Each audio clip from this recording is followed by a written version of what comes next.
I really feel like removing the need for validation is not an option if you want like a decent life. Let me explain.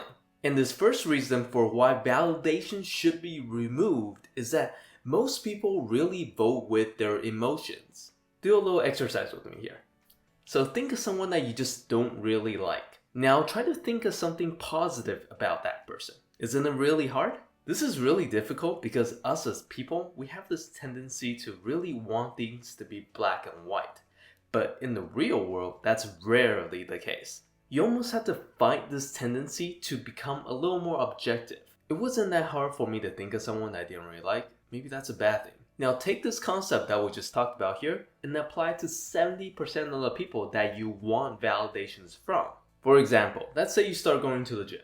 Some of the people have already decided with their emotions that you are going to quit within 2 months. Some other people will encourage you out of pity, and then you have others that are sideliners, are too afraid to take a stand. What I'm basically saying here is that most of the opinions that you'll be getting from other people have already been pre-decided by the way that they have seen the world to be. But I do want to make a note here, I am not saying don't listen to advice from anyone else, because that's just not smart.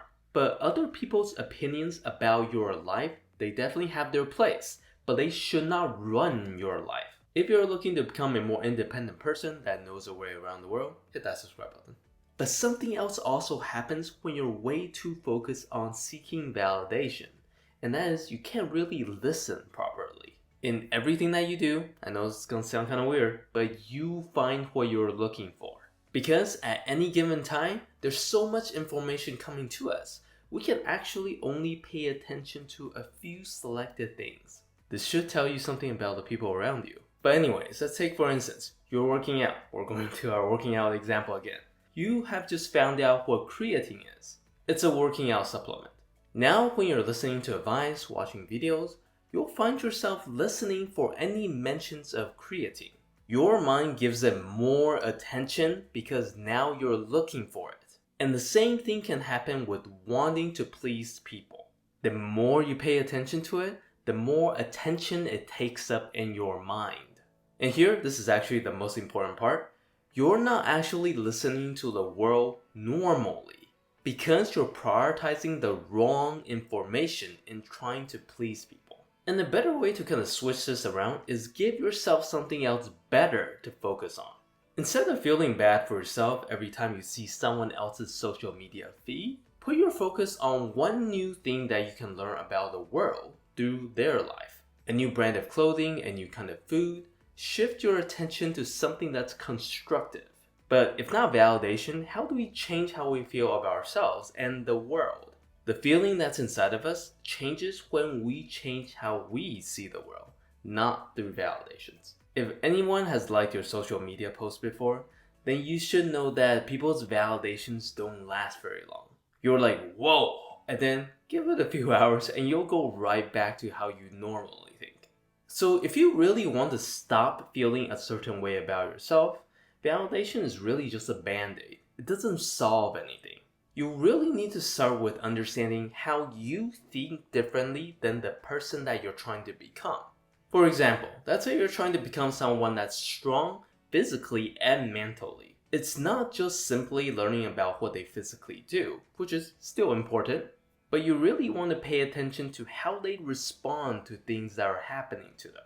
Like if they see a hard problem, they might tell themselves, I was born for this. Or hard problems make you smarter. These might seem small things, but these small reframes really helps reinforces their self-image into becoming who they are today. So you really want to examine the message that you're telling yourself versus them and see where exactly is the gap that you need to bridge. But on top of all this, the people that have been on the other side of validation, they will really tell you how empty validations actually are. I guess sometimes you really just have to go to the other side and experience it for yourself to really know how pointless it is. I just don't recommend it. Like, save yourself some troubles. It's kind of like playing a game and trying to get all the achievements, but then after all that, you're like, did I really win in life? Because when you're there, you'll quickly realize that validation isn't something that you have. but it's also something that you have to constantly work to keep. So now you have to constantly act in a way that people will like you to be. And you'll feel empty, fake, isolated, even though everything seems amazing from the outside. And you'll literally be doing this for the rest of your life. So can you see why I don't really recommend it? So let me know your thoughts on validation down in the comments, and I'll see you in my next video.